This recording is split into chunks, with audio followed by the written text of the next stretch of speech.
night visitor. When Essie first moved into her new home, she believed it would mark a fresh start in her life.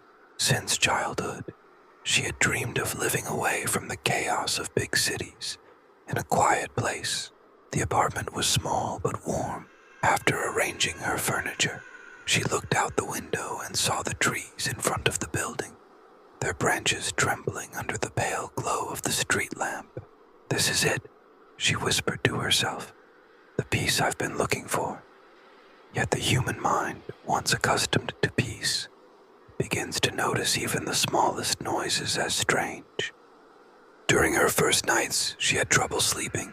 Sometimes it was the sound of the radiator expanding. Sometimes the footsteps of the upstairs neighbor that unsettled her. But what she heard on the third night was different.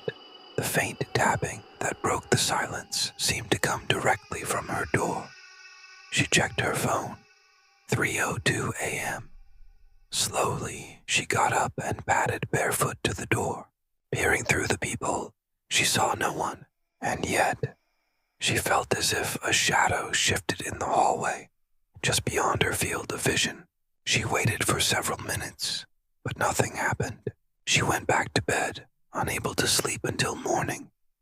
The next day, she tried to forget about the incident. She went to work, texted her friends, and continued her routine. But as night approached, an unexplainable anxiety weighed on her chest. It was as if the walls of her home were closing in, and the darkness grew thicker each passing day. Even with the curtain shut, she felt eyes watching her from outside. One night, drifting between sleep and wakefulness, she noticed her bedroom door was slightly ajar, yet she was certain she had closed it before bed. Her heart began to race. She lay still in her bed, frozen.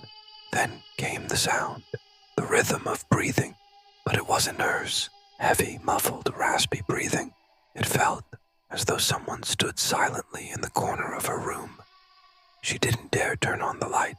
Instead, she closed her eyes tightly and lay still for hours. In the morning, the door was open again, but the room was empty. "Maybe I was dreaming," she whispered to herself, but the greasy fingerprints on the doorknob screamed that it had been no dream.